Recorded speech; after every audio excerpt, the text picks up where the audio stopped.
My name is Noah Wintroub. I'm a vice chairman at JP Morgan, and I get to hang out with some very, very cool people who have incredible perspective on a very interesting topic for a global conference, which is Los Angeles, and more specifically what's going on here on the entertainment side. So just to paint the rainbow from what I've learned is Hollywood and Los Angeles really became the center of the entertainment industry, which is very unique, and we have a really unique perspective on it, around 1919, when it really cemented its way, and for the last 98 years, argue 100 years, it's become the center and the epicenter for all entertainment.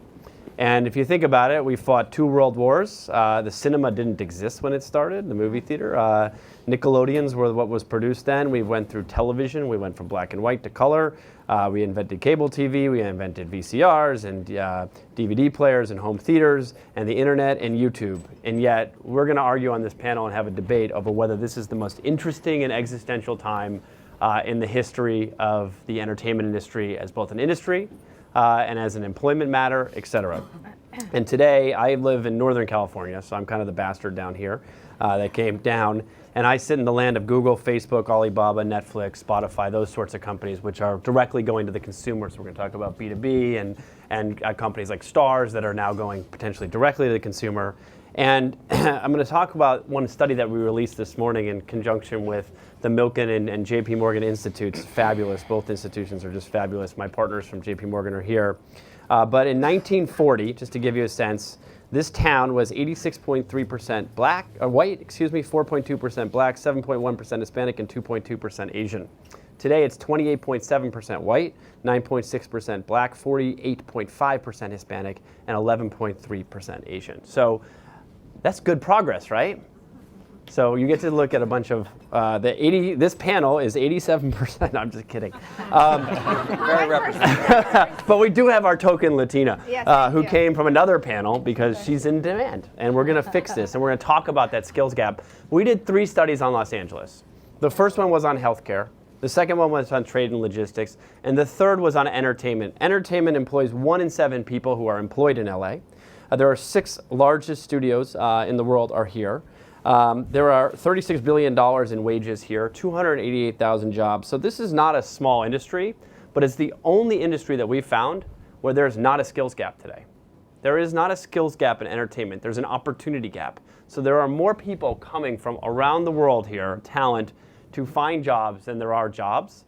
But that is changing very quickly. So I'm going to go around from your left, my right. I'm learning this. And back, and I'm going to have each panelist introduce themselves. I'll just say their name real quick and why I'm psyched they're here.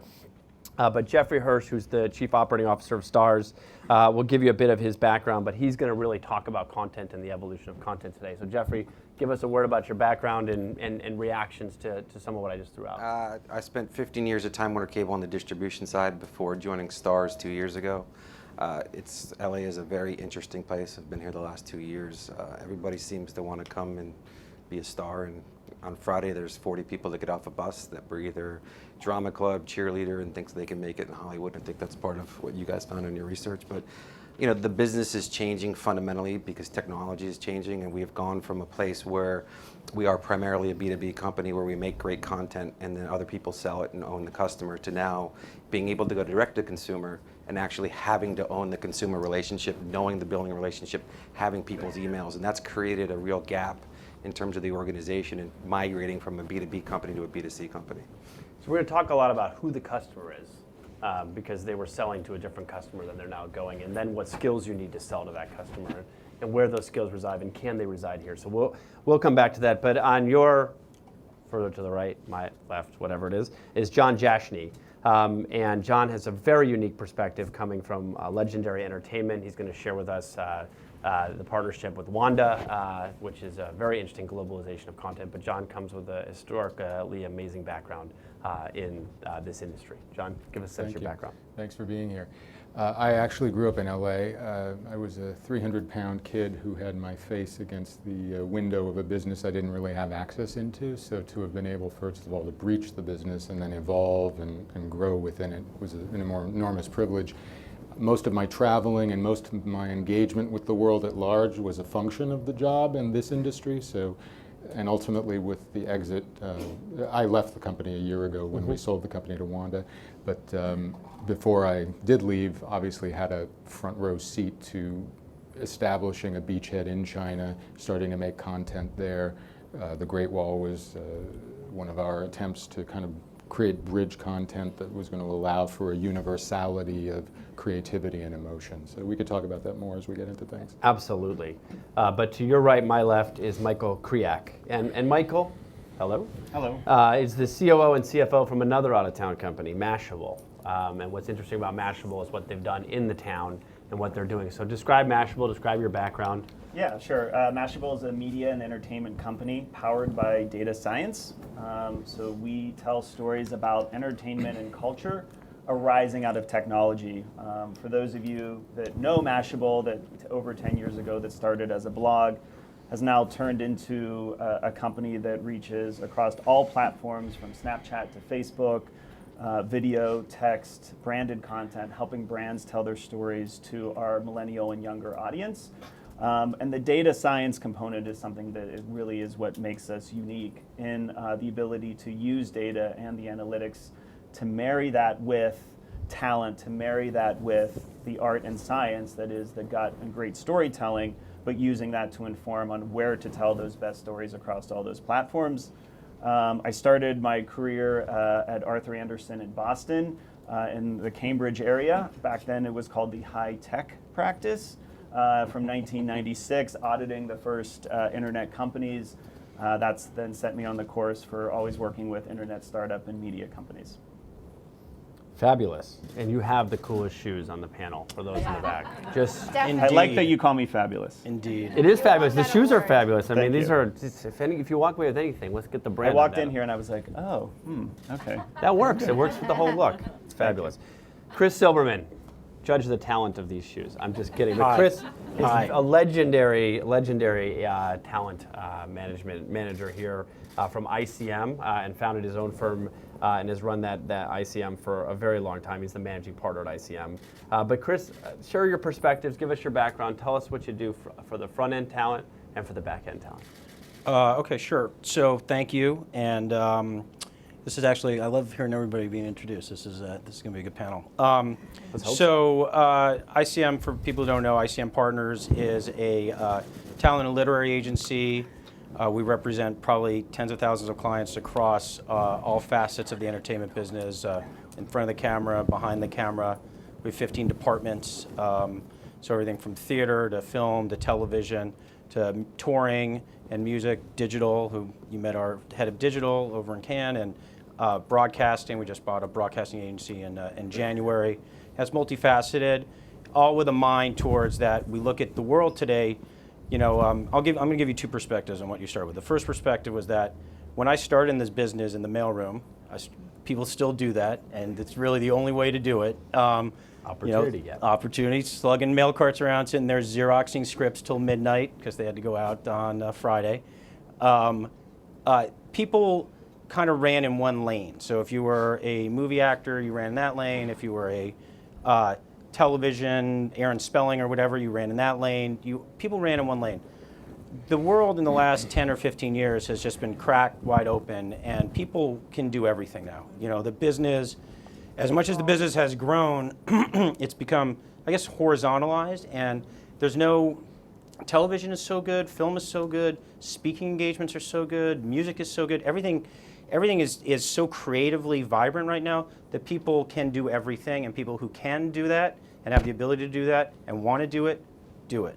So one of the things we've had to arrange the business is that you used to be really a dedicated specialist in one area, and now you need to still be a specialist, but you need to be a generalist and develop teams around what we would call multi-hyphenate clients. So we're very proud of those clients, we're very proud of that, and I think that's a big change when you talk about talent and how talent's, and that's both behind the camera with writers and directors and editors, and in front of the camera with actors and celebrities. So that's one. The second point I would make, dovetailing back to the mailroom point, is with all the film schools and with everything that happens here, and that's still, I'm on the board of the AFI, I love the work that's done at the AFI and at USC and at some of these other schools, it's still old school apprenticeship. You're still, we're making art. And for, everyone might think, hey, that movie, that last Iron Man wasn't so artful, but you're still talking about people who are artists at heart. And there's teams of artists that create everything. And the only way to really hone your craft as an artist is through apprenticeship, because you have inspiration and perspiration. And that inspiration is definitely that spark of brilliance that comes out. But if it's not executed on and done in the right way with people who really understand how to bring that to life and to give that life, then it doesn't really mean anything. So there's this level of inspiration and this creative spark that drives everything, and then there's the people around it, that both that person but the other people around them who can help execute that and bring that to everyone and bring that to the audience. And the LA ecosystem, we can go in more, I don't mean to hog the mic here, but the LA ecosystem is uniquely developed for that.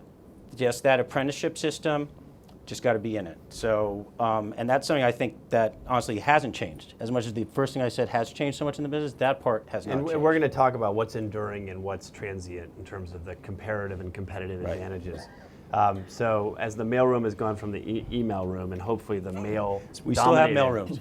The male-dominated room has gone to the gender-diverse room. Let's hear from the only female on our panel. I did have permission to talk about Beatriz, who's a super talented founder and partner and president of mitú, who comes with decades of experience in the content industry, and really will talk about mobile, but also she really wanted to put a fine point on what it's like to see the diversity change in her audience and how that's going to feed back. So give us a sense of your background and tease that for us. Sure, my background is in traditional television. I'm an immigrant producer from Mexico. I came and founded a couple companies ago before mitú to create jobs and opportunities in the city, not take away from them. My latest company, which is mitú, is a tech media brand, primarily for multicultural youth. So absolutely, we want to be where our audience is, and specifically Latinos, who are the ones who consume the most digital content, as most of you know, yet there wasn't a brand that really represented them or spoke to them in an authentic way that was not stereotypical, or that wasn't what they did not identify with, which was much more of their parents' or grandparents' generation, which was television, primarily in Spanish. So our content is in culture, but that means also that it's primarily in English for US-born Latinos. And we are very, very proud to be building a pipeline of the next generation of storytellers. So I came from another conference, and the complaints are, where are the Latino execs, where are the Latino writers, where are the Latino directors and cinematographers? And it all starts with a pipeline. And obviously it also starts with people like you in the panel who are at the top greenlighting projects, who can really see the power that this demographic has. And I think I became very enamored a few years ago when I started mitú. I produced a very big sci-fi digital series for Warner Brothers and Bryan Singer called H+. And just to see the hunger in these really young 20-year-old creators and the passion that they had when they created content was a very different experience than creating things with Teamsters in LA for a traditional pilot for a network or a studio. And I just thought, wow, I think this is a way that I can really disrupt and create change. If I can empower this next generation of storytellers, if I'm the one that can open those doors through data and through research and coming back to studios and networks, or not necessarily even needing to ever go back to a network or a studio, but just showing the power of the numbers, of how the audience was responding, the hunger that there is in these authentic stories that nobody's telling. And this is true for all of our underrepresented communities, not only for Latinos. So it's very exciting for me as a woman, as a Latina, as an entrepreneur, to know that if you have a phone, you have an opportunity. So no longer do our communities need to be waiting for a handout or an opportunity. We create our own opportunities, and this is what we do every day at mitú. Fabulous. Well, thank you. Said. Very well said. Thank you. So let's start at the top. Let's talk about the product. Before we talk about the challenges and the evolution, what's going on with the product of content, Jeff? And how is it changing, and how is the medium that we have today to reach our consumers changing media itself? Well, there's a lot of it. I mean, I think John Landgraf has said that there's more, scripted television shows than we need and we have space for today. And I think technology has there used to be an ecosystem where primetime television was Monday through Friday night from 8 to 10, and so you were limited in terms of the space that you could consume. And with the change in technology, with direct to consumer, with the Netflixes and the Hulus of the world, time became less of an issue. And so I actually don't think, I think we're in the golden age of television. I think there's more content to be made, there's more great content to be made.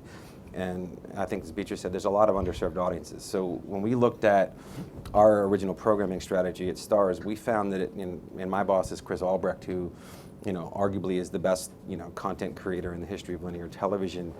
It became really complicated to break another big show, a big general market show. And so we went after underserved audiences with shows like Power and Survivor's Remorse, where we found that people weren't programming to what the communities look like today. And we've launched, Power's the number 2 rated premium television show, only behind Game of Thrones, and the audience is 80% African American. And so content is changing. I think people are starting to look and run to areas where people aren't, to try to build businesses around, and it's an exciting time for that. Did you develop that because of an underserved audience, or because it was the best content, or what? We had a showrunner by the name of Courtney Kemp Agbo, who had worked through the business and apprentice for a long time, who brought the project to us with Mark Canton. And we looked at it and said, it's a great show, because content has to be great no matter what you do, but B, it was to an audience that there was nothing on TV like that. And I think a lot of people give Empire the credit for it, but Power was before Empire, and it's even bigger than Empire. And so we continue to look at that. We have a show in the pipeline going after the Latino market called Teresa that I think is going to be a phenomenal show for us. Survivor's Remorse, which LeBron James and Maverick did, is another great show behind that. And we also look at the female audience as an underserved audience. So shows like Outlander, White Princess, that's on the air right now, is growing week to week, and it's really, it's a show, as somebody in my household said, that women dominate the world, and I think that's an audience that has been underserved as well. So we think that's a segments that we should double down in to continue to look into. So we had some talk about the artistry. I think Chris really laid it out very well. You talked about some of the programming and the changing of the programming. And John, before we connected before, and you talked about this whole idea of LA as the nexus of artistry, capital, and distribution. So give us a sense how you go from amazing content, amazing people, to putting all this together and the economics of it, and what's going to happen here as the bands of what's created and where it's distributed and the economics change. Well, I think simple question. One thing that is not geographic and that is in fact universal is emotion, and the other thing is authenticity.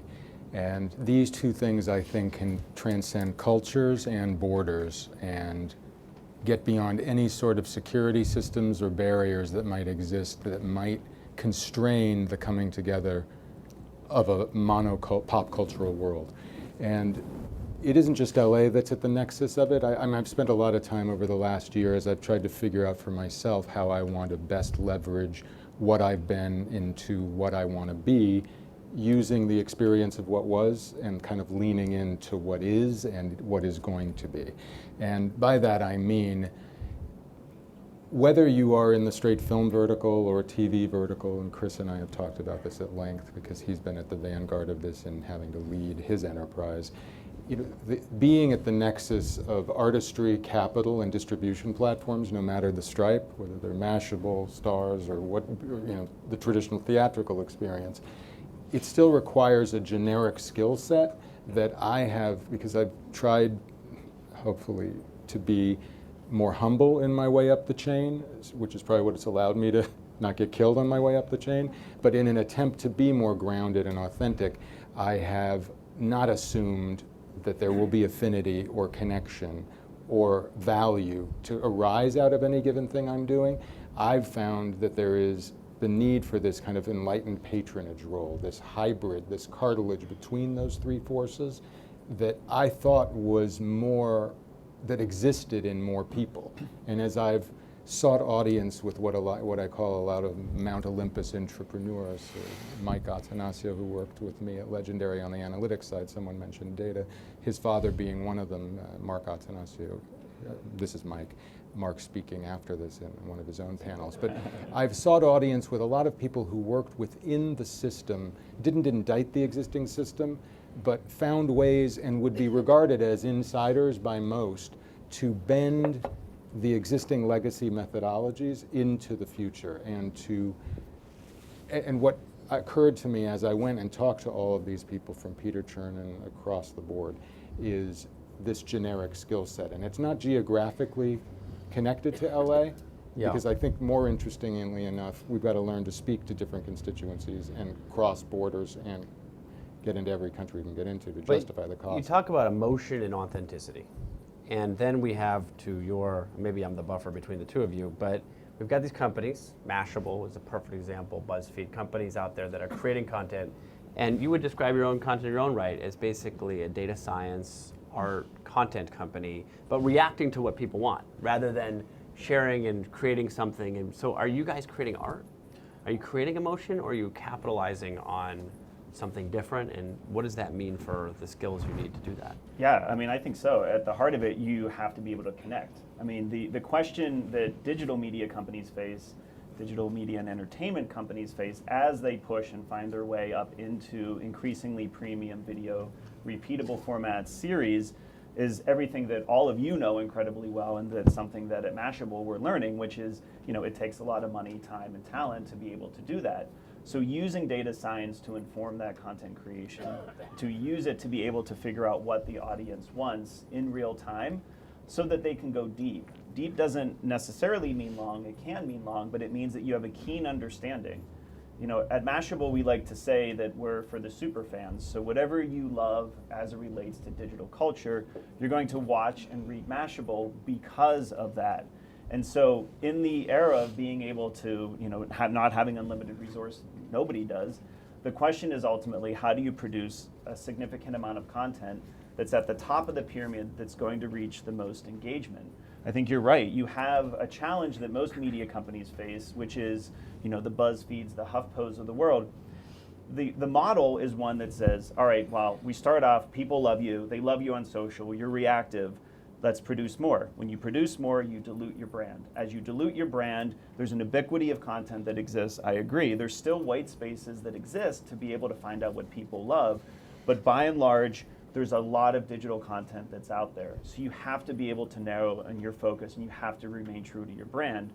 So ultimately, because the model is that you produce more content creators to get more page views, to get more impressions, and then it gets stratified because then all of a sudden you're making video for on-site, you're making it for YouTube, you're making it for Snapchat, you're making it for Facebook. So understanding and using data to find out the best story to tell on Snapchat and the best story to tell on Facebook ultimately becomes how a digital media company wins the game. And I think a lot of it is also derivative works as well. I mean, some of the series that Mashable does, for example, as we take things that our fans love, like homemade movies, where we recreate famous trailers or stories like Rogue One or Iron Man or a host of others, using kind of individual, everyday, like homemade stuff, like tape and glue and voices, no special effects, and we recreate it exactly. And it's going deep with those super fans to be able to create that. So when you're able to produce those types of works, then you really get that engagement, which is ultimately how I think a digital media company wins. So, Chris, how does that affect if you were sitting here 10 years ago and 10 years from now, who are you hiring? Where is the talent? Where is the value, both, kind of at the talent side and as the production side? I mean, we talked about 7 different new mediums that have come up in the last 10 years, and maybe the 7 that will come up in the next 10 years. Okay, there's a couple ways to approach that, but sure. I think I know what you're asking. Okay. Even if you don't, say what you think. You have a lot to add to the conversation. It's okay. Moderator It's is a always safe best. We're going around. Exactly. So from a talent perspective, it really does come down to that magic. I mean, when something works, there are so many moving parts that makes a television show work, or a film work, or an album connect. I mean, it really is. Everybody then it works, and then everybody chases their tail trying to, we did all this, let's just do it again the same way and it'll work again, and that never works. So it's just, when it all comes together, it really is magical. And I think having, when we look for new talent, there are a lot of people who come here. Like you said, a lot of people, I think it's more than 40 every day, but there's a lot of people who come Just here. on the bus, he was Just on the bus. Oh. right. The A lot of cheerleaders people- on the bus. One They're taking bus. the train, they're taking everything. And, Drum club, but it's all good. it is incredibly obvious when someone is talented. I don't, Yeah. I've done this, it's the only job I've ever had. Would you say that about front talent? Like, is it incredibly Everything. obvious when a data scientist? I've is read talented? millions of screenplays. It is painfully obvious when Yeah. they're good. I mean, it's just, and you don't sit there, there's just a name on a page. You don't know who that person is. You don't have a profile of them. You know, when you see somebody in a film at Sundance, or you see somebody do a stand-up set or something, it just is obvious. Yeah. I don't know, I mean, I don't know how else to, that sounds so unsophisticated, but it's the truth, because it there's, is. it just So, is, it just I asked you a pops, question know? before, and I'm going to repeat it and embarrass Yeah. myself. I said, I have some friends, and we've been sitting around talking about how do we highlight the positive parts of the Muslim faith, and what role Hollywood have to play. And I asked you this question, and you said, well, if the writers didn't just look like you, then maybe we would have some more progress. So I kind of took that to heart. I think that's right. But how do you, if you say that, is it the writer at the center of all this that drives all of that talent and all of that influence? And who is responsible for the future of the actual content we Right. created? Beatriz or Chris, take it away. Right. Well, let me just You start go, real you quick. go. I'm sorry, Yeah, just yeah. because you. I'll add I mean, I was half joking, but a lot I think of it's the. it was a very fair point. No, but though. it is a lot of, again, it's the apprenticeship system. So what happens is people certainly in television, there's a showrunner who has the show, and then they'll hire a lot of writers, and usually they hire a lot of writers that look like them and That's they feel exactly comfortable with, you know. And then they're not doing it from any racist standpoint or bigoted standpoint. They just hire people they feel comfortable with because they look like or They- they talk like them, you know. I mean, it's Yeah. not. So one of the things we do and that we try to do is encourage diversity. You know, we've talked, because I think diversity isn't just what we should be doing, isn't just right, it's also a business issue. It's also important from a business standpoint because there is a diverse market in the world, and we're in a world where stuff isn't just thrown at you. You don't have enough time in the day to see everything. You have to watch stuff by choice. And so it has to speak to you in a very innate way, and that has to connect on many levels, not just the standard cookie cutter level. So it's a very important issue. And what we've done internally is try to educate our agents and educate our client base about how to sell, what scripts to write, what shows to approach, how to present themselves in a way that it's a positive, that they are encouraged that people on staff would hire them and that directors would hire them for rewrites or whatever. We're trying to sell in a different way to encourage that diversity because we do think it's important on Is it all working? many levels. You making I progress? think it is, yeah. I think we're making a lot of progress. I think, you know, we have a lot of clients behind the camera who have had tremendous success that way, and they then hire people both behind the camera and in front of the camera who are also diverse like them, and then that kind of builds on itself, you know. So it definitely, it's getting ahead of steam. I do think, I mean, I don't know the stats. I can just tell you the world I deal in and the shows and the movies and who's the leads and who are the people working on it, and it's definitely a much more diverse group of people than it was before. Beatriz, what say Well, you? for our demographic, it's definitely not working. And, you know, I love that topic of diversity as good business and not as charity. I'm super passionate about that. I even have a TED Talk about it, the ROI of diversity. And, you know, it's impossible for anybody to solve for a problem that is not your problem, that you don't feel that pain, right? Like, how could you solve for a problem of a specific demographic that it's not been your experience, suffering it or loving it? How will you build those companies? How will you know what is it that they need or don't need? So I always love to encourage people to think about diversity exactly as that, as good business and not as charity, because we certainly do not need the charity. I think the responsibility is not just the writers.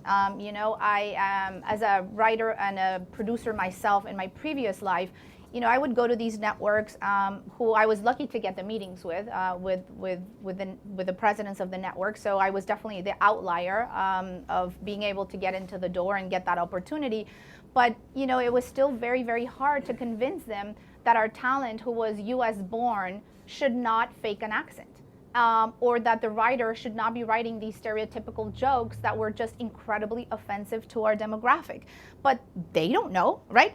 Again, to the point of the ROI of diversity, they don't know. All they know is what they grew up with, which are the stereotypes. Who are we? You know, the sexy woman or the maid, But didn't or they come the from Hollywood? bad hombre, or the, yeah, exactly. So the reality is that until we change the entire ecosystem, which can take forever to do, there's very little hope for our community. So that's why I'm so bullish and so excited about digital, because you can really change that narrative in a very different way, and about data as well, right? Because, you know, years have gone by and I've gone back to these same networks where I show them something we incubated in digital that's really small, but that has built a community, has loyal fans, it has the highest engagement of anyone from our competitors. So it's great. So I come with the data and I already know what the network exec is going to tell me. You know, they like this talent, but not this talent. They want this storyline, but I'm already armed with my data. So once they start picking the stereotypical people or their stereotypical storylines, I'm able to say, absolutely not. What you're telling me that you want is this demographic, this community that I absolutely own, and here's the data to prove that what you think they want is not what they want, and it's not what they're consuming, and it's not what they're watching. So once you're able to go armed that way, you're able to really, you know, make some progress and some movement. Because just for me to say, no, that's offensive, or no, we don't have, you know, sarapes in our kitchens, or it's just not, to them, it's just like, what, we wanted to produce this show that was called Real Tacos Don't Crunch, and it was a food show. And like the exec was mortified about the title, right? Like he was just like, he's a president at work. And he's like, what do you mean? I'm like, yeah, no. So it's like kind of authentic, right? Like the Real Tacos Don't Crunch. And he was like, you mean that my Taco Tuesdays with my taco shell is not authentic? I'm like, yes, that's exactly what I'm telling you.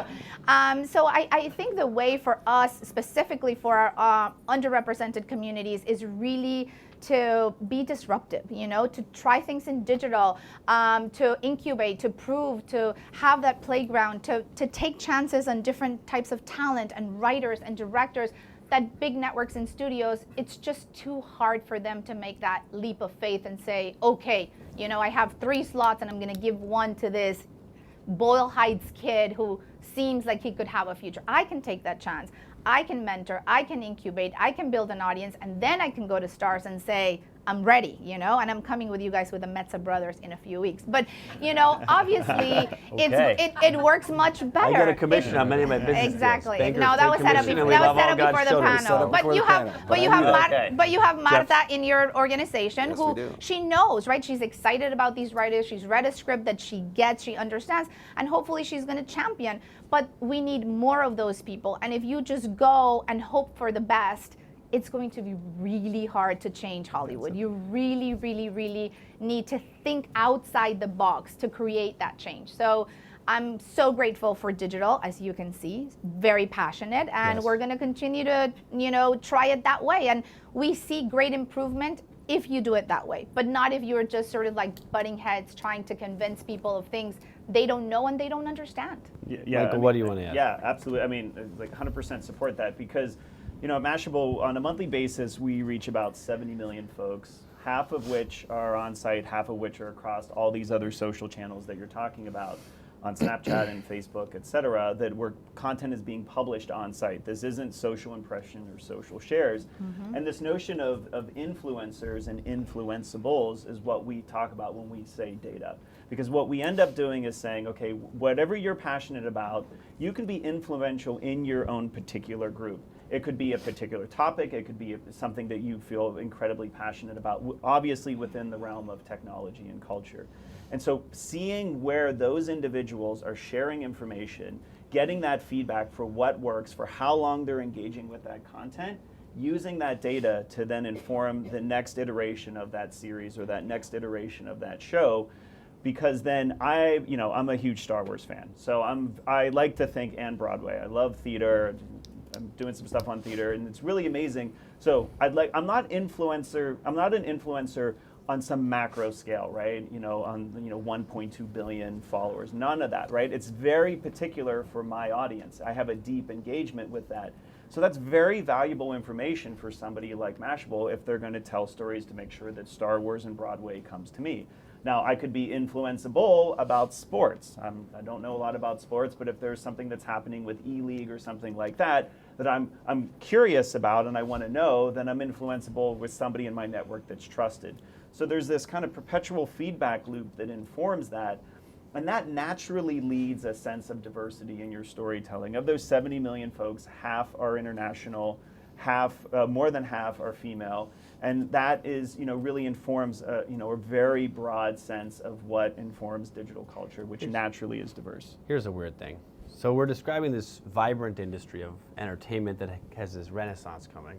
Then I sit there as a Silicon Valley guy, probably gonna get kicked out of this room in about 30 seconds. And I sit there and I go, okay, Apple's a $700 billion company, Google's a $500 billion company, Facebook's a $350 billion company.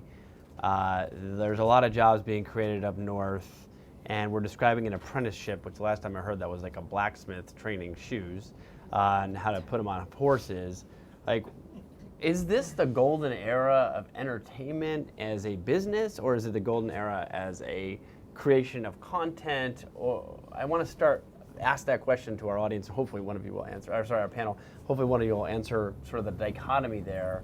And then I want to talk about why, unlike most industries, why has the disruption stayed in LA despite all these disruptions in terms of the creation of content? I'll dive in with that. Yeah. First of all, did I get kicked off?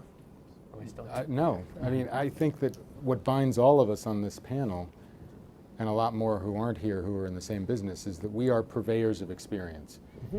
The consumer is platform agnostic, does not care. As long as the gateways to accessing that unique artisanal creation of whatever stripe, appealing to whatever psychographic, not just demographic distinction. If you make it easy for them to consume it in an elevated artisanal way, and again, back to authenticity, and the proselytizers and ambassadors that you were just speaking to, that Mashable gives a voice to, that's how millennials consume, and those behind them. You cannot push to these constituencies. They must pull it to them. And there are going to be people in their social network who are known to be mavens, who are going to be their own curators, who are going to be the filters through which this distinctive elevated content, Kendrick Lamar starts to become Kendrick Lamar 7 years ago, right? There are deep, fervent pockets of passion for his artistry, and when you trace back and say, well, where did he come from? What is this album, Damn? And then you trace it back all the way to Good Kid, Mad City, and you realize, oh, this started somewhere. So somewhere, everywhere, people are listening, and the consumer doesn't care how they get it. But no offense. Well, look, I think I'll disagree with almost everything that you said. There's a difference. Good. Yes! We made a good panel. Everyone can be wrong. There's a difference between user-generated content, which, no offense to the people up north, is what drives a lot of that business, and the art of what we create here, which is a phenomenal story that brings people in at an emotional level. And that is really difficult to do. I can't tell how many times I go up north and take a meeting with some big company up there that's got a lot of money sitting in the bank, and everybody says, why don't they just start doing original content? Why don't they buy one of this? Because some of them up there are really smart to understand how difficult it is to put together, 13 hours of a really tight, great story. And Chris can speak to this. I think there's 26 really good showrunners, in LA, and that's where the issue is, right? You could read a great script, but if you don't have somebody who can take that script and put it onto a small screen or a big screen that is a compelling, interesting, 13-hour experience for somebody, it doesn't work. We have a show that we premiered this weekend called American Gods, which if you read the Neil Gaiman book, you read it knowing that you're going to put it on TV, and you're like, I don't know how anybody's going to take this book and put it on television. And Brian Fuller and Michael Green did a phenomenal job of creating, if you look at the Bill Kiss sex scene that happened, that minute scene was the #1 most tweeted scene in the world on Sunday night. And when I read the book, I was like, I don't know how they're going to put this thing on TV. And they did. This is where I agree with Chris on this, because it's true. It really does come down to talent. Because I'm involved with the show called Dear Evan Hansen. I'm a co-producer on it, and the show was written by Ben Passaic and Justin Paul, just amazingly talented individuals. And they had the ability to tell an original story.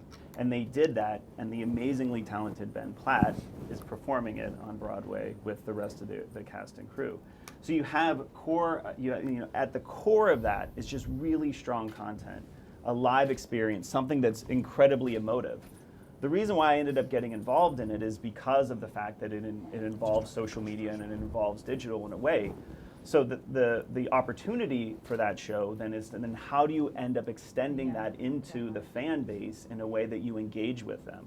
You know, part of that is actually in the show itself, where in one of the songs, we're actually pulling content from the fan base for the song You Will Be Found.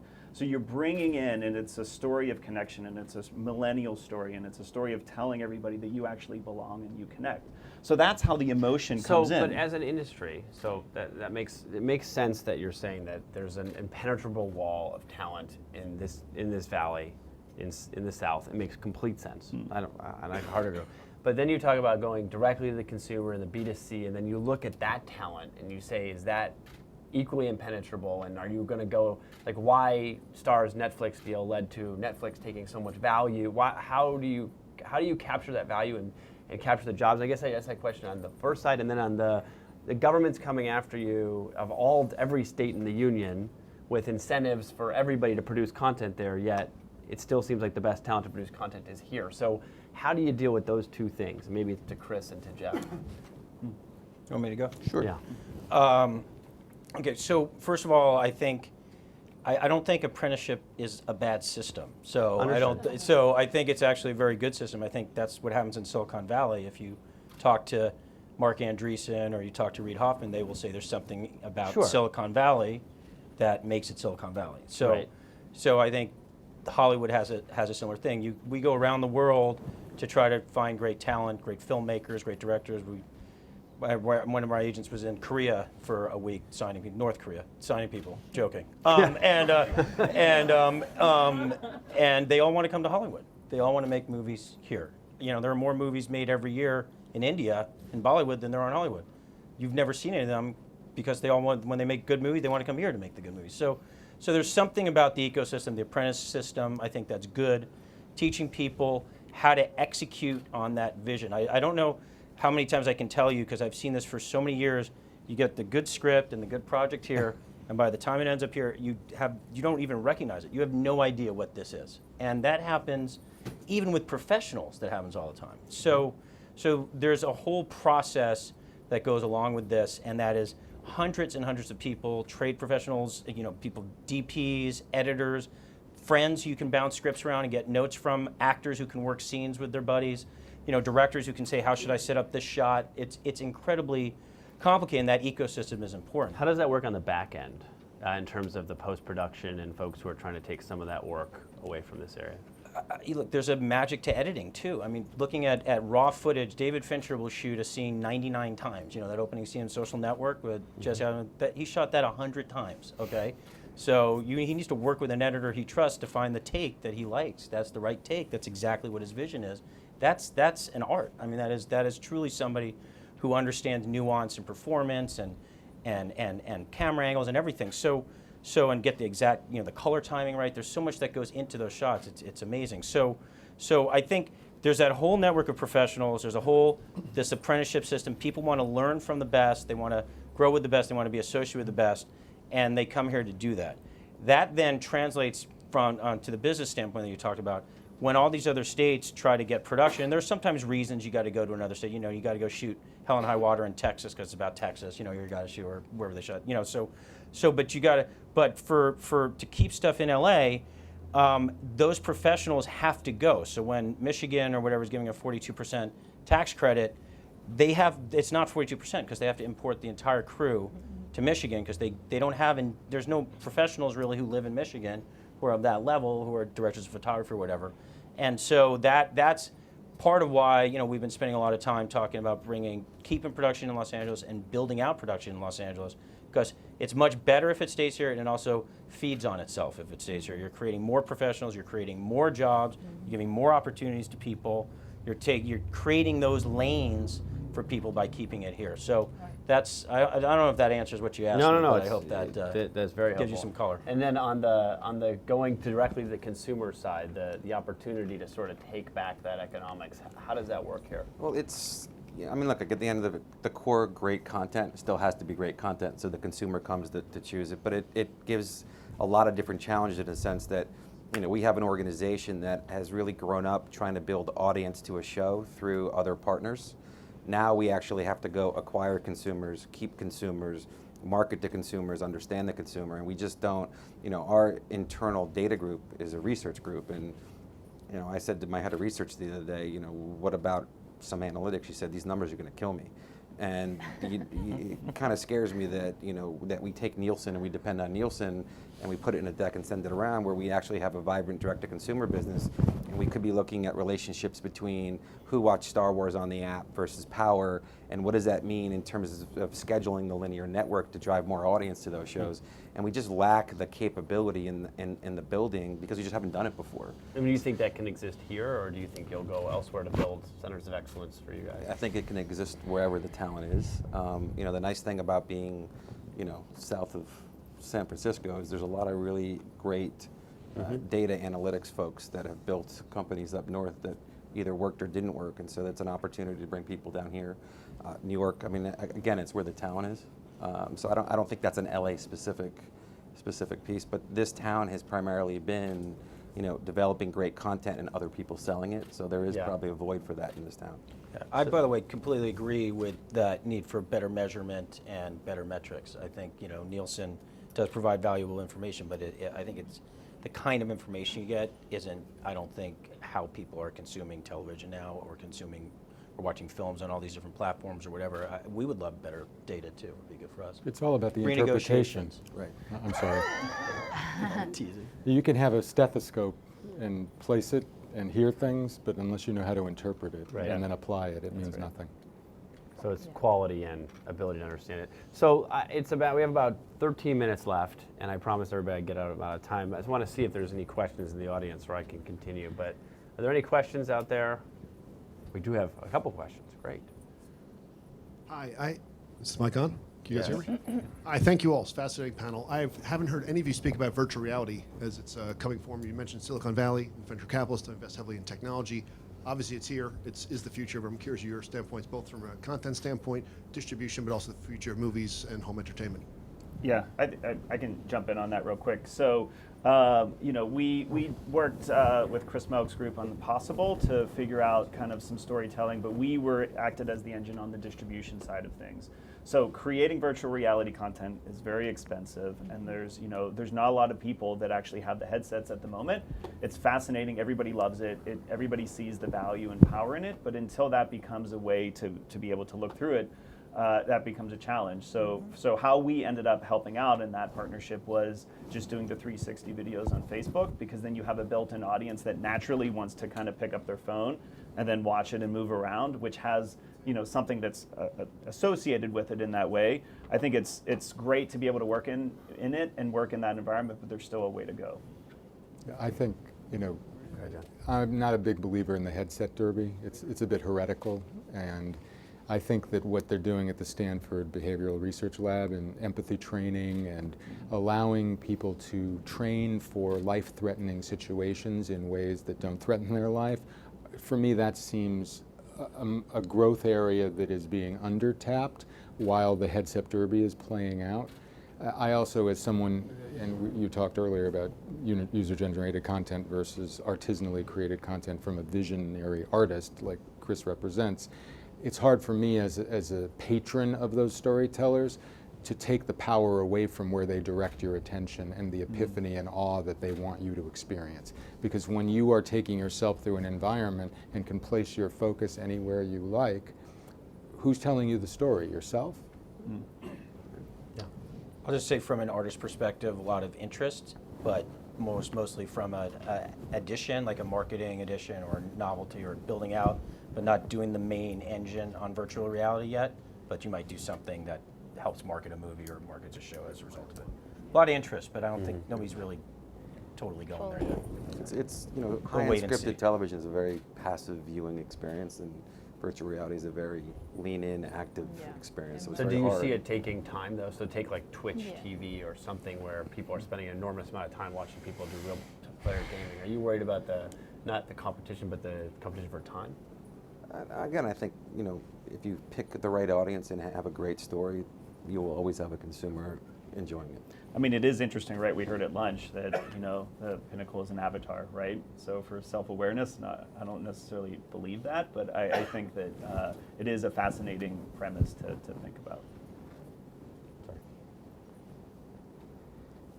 What do you think of the market that merges education and entertainment? More and more is being done online, education online, accessibility for all levels of education and all levels of constituents and markets at different needs.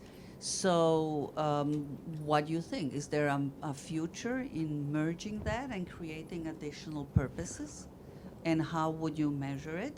And how would you create content and with whom? Because many universities are doing certain work, but it's really subpar to what the audiences would like to do or how people learn, especially engaging the empathic element that is absolutely necessary for learning. Yeah, I And think that you is got to big. put the pill in the peanut butter, because if you say you're going to take There these you go. vitamins, Thank you, people John. will run. There are ways to have things incidentally occur by virtue of experiencing and internalizing things. You go see Hidden Figures as a young woman, you're like, oh, why didn't I know this? Oh, that's powerful. STEM, it activates all sorts of things that if you had set out to go, we're going to increase the percentage, people will run from it because, again, as you just said, people want to lean back, put themselves in a position to experience awe, epiphany, discovery, and escape from how they make their living all day long. So I think you have to be careful about how you go about it. Yeah, I mean, we don't create this type of content, but I've seen it, at least for our community, like some of the biggest channels out there that are digital. When I used to be in the MCN, very short-lived life that I had with Me Too, were like math channels, and we're like, how is this happening, right? Like teaching algebra, and or music channels. There was a huge music channel in Brazil that was bigger than PewDiePie's channel in the US. And it was literally, whether it was music education or whether it was math, or it was literacy to teach children different languages, they were huge. And that could be maybe because, again, our communities are so underserved and there's already so little content to consume anywhere, including books or podcasts or videos, that anything that's out there that people have been craving and not getting for so many years was incredibly successful. So as a business, we don't do it, but I know there's a big market and people are making a lot of money direct to consumer, people paying subscriptions to get this content online. So there's definitely a business there. Can I just build on that? We've been doing, a lot of our clients are looking at being celebrities and looking at who their social network is, and then building on that. So we've done, I'm not trying to plug this company, but we did deals with this company, Masterclass, where we had a client like Sean Ryan's do a masterclass in television producing, or David Mamet do a masterclass in theater, or Steve Martin did a masterclass. So we had a number of clients do that. They do a beautiful product. Yeah. It's really interactive. There's a whole Q&A with the students. It's another way of looking at education. We were really impressed. Everybody who did work with that company was very happy with the experience. There's a direct line of, if you're based on how many people buy your class, you make money off of that. It's very transparent. It's been a good experience. So we're looking at a lot of opportunities. I think the podcasting is a big opportunity too. We have a question in front here. Thank you so much. It's on. All right, it's on. Excellent. Chris, you mentioned, actually the whole panel's discussed and talked about talent. They've described it as magic. When you see it, you know it. And also at the same time we talked about, and speaking to a bootstrapper who's come up through the apprenticeship and through the system, I have myself in this city. You mentioned that tech companies have apprenticeship as well. They do, but I would say by and large their hiring practices are guided with a certain amount of corporate SOPs that are going to encourage a little bit more diversity. One thing that I see and I feel your passion, Beatriz, in living and working in this industry here, is that there is no, I don't believe, any endemic racism or choice or bigotry in the system. It is simply you just talk to people you're comfortable talking to. Absolutely. But for us to acknowledge that and not do something about it, I'm sorry, does put some of those ugly words, possibly open us up to them. And so I feel that, and I understand that when we talk about talent in a magical way, it's like we don't want to touch the apprentice system. We don't want to alter something. What if we forced this person to study with this person?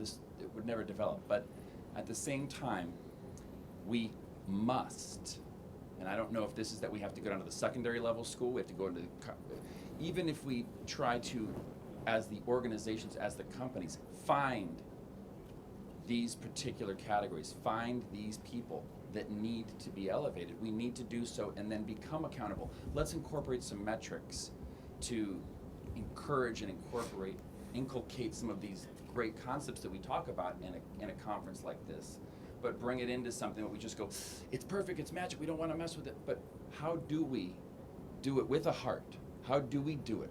When the way that you guys tell content on Mashable, the way, and I've watched you for 10 years how you've generated it, and you've done it really smart.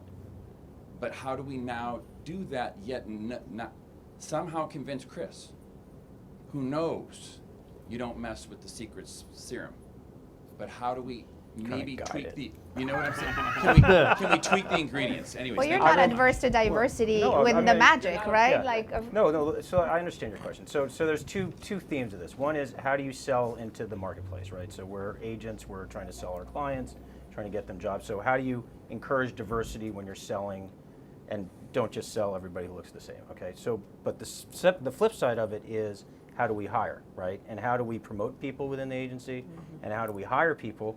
Because if you have diverse people, they'll represent more diverse clients. So we've definitely spent a lot of time doing that, and one of the issues that we've had is a lot of people don't know what we do. They're not really sure what is an agent, how does that career work? You know, it doesn't get out that much. So we're trying to do a lot of outreach to high schools. Not only, I'd love to hire some people from Boyle Heights, you know, I'd love to do that. We have over our internship program over the summer, we expand it. We actually pay our interns too, so we're trying to bring that in. And we're looking at a lot of kids that we've looked at who we've met over the years who have been interns or we've met through various functions, and they can't afford to come work for us because part of the apprentice system is you get paid nothing because you're learning. And that's how, I mean, it's just how it's always been, you're right. So we've looked at that and said, you know what, this doesn't work because there are people who just simply can't afford to come work at this company, and we want them to work here. So we're also looking at doing an internal, I don't know if you want to call it scholarship, but supporting people, maybe it's paying off their loans or help if they stay a certain amount of time or whatever it is, but make it easier so that they can come work here and say they can actually develop a career. So we're looking at all that stuff. We're trying. It's, you know, we're really trying because it's important, and it's important, like I love what you said. It is a business issue. It really is. It's very important, not just because it's the right thing to do, but it also is important for business. and then just a quick plug to our mayor, who I think is amazing. But to Absolutely. your point, as far as like, you know, not being to afford to pay the interns, I mean, we did a Me Too Accelerator program, and you know, we're a startup. We're still not a profitable company. Hopefully soon, this year will be our year. But you know, there are funds, right? We did something called, you know, Hire LA Youth, and you know, through the mayor's office, 20 interns that we were able to train in a digital media boot camp over the summer got paid through money from the government. So that was incredible because we were able to, you know, have them for a couple months, train them even in like how do you create a meme to kids who have already been through the HBO Access program, but they're still not getting a job. So it was all kinds of kids. They would get paid, and we would place them in the different areas, and we would employ them, or then I would pitch them to my other colleagues, whether it was Awesomeness or Tastemade or any other digital media founder in LA who says, I can't find the diverse talent, I want to be hiring the Boyle Kids Heights who are gems. And then at least we're like, we'll do the work, we'll train, but every company has that opportunity. So I encourage you to look into that because it's fantastic, and it happens over the summer. We've actually embedded our diversity folks in our original programming group. And so every writer's room that we have, we've actually put in, you know, apprentices, so to speak, that align with the show and try to grow them. Because as I said earlier, Chris does a great job of increasing, you know, our programming costs for his clients. And so We're renegotiating Ian McShane's deal. Right. So we're trying to grow. Yeah, we look at that all the time. We look at the percentage of people we put in the rooms, and as we're trying to grow them so that we can, you know, so Power, for example, you know, we'd like to have another show like Power, right? And so the best way for us to incubate another show like Power is to take folks that are in the writer's room under Courtney, that learned under Courtney, let them go off, put them in a development room and say, okay, come back to us with another show, right? That's right. And that's what we've been continually doing to grow that part of the organization. So I think with that, we have run out of time. I think that we kind of ended on the idea of diversity, which to me always is a better word, is inclusion. So I think we've had a very inclusive and interesting panel, including the room.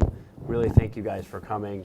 It's an honor to be up here with my new friends, and And thank you very much.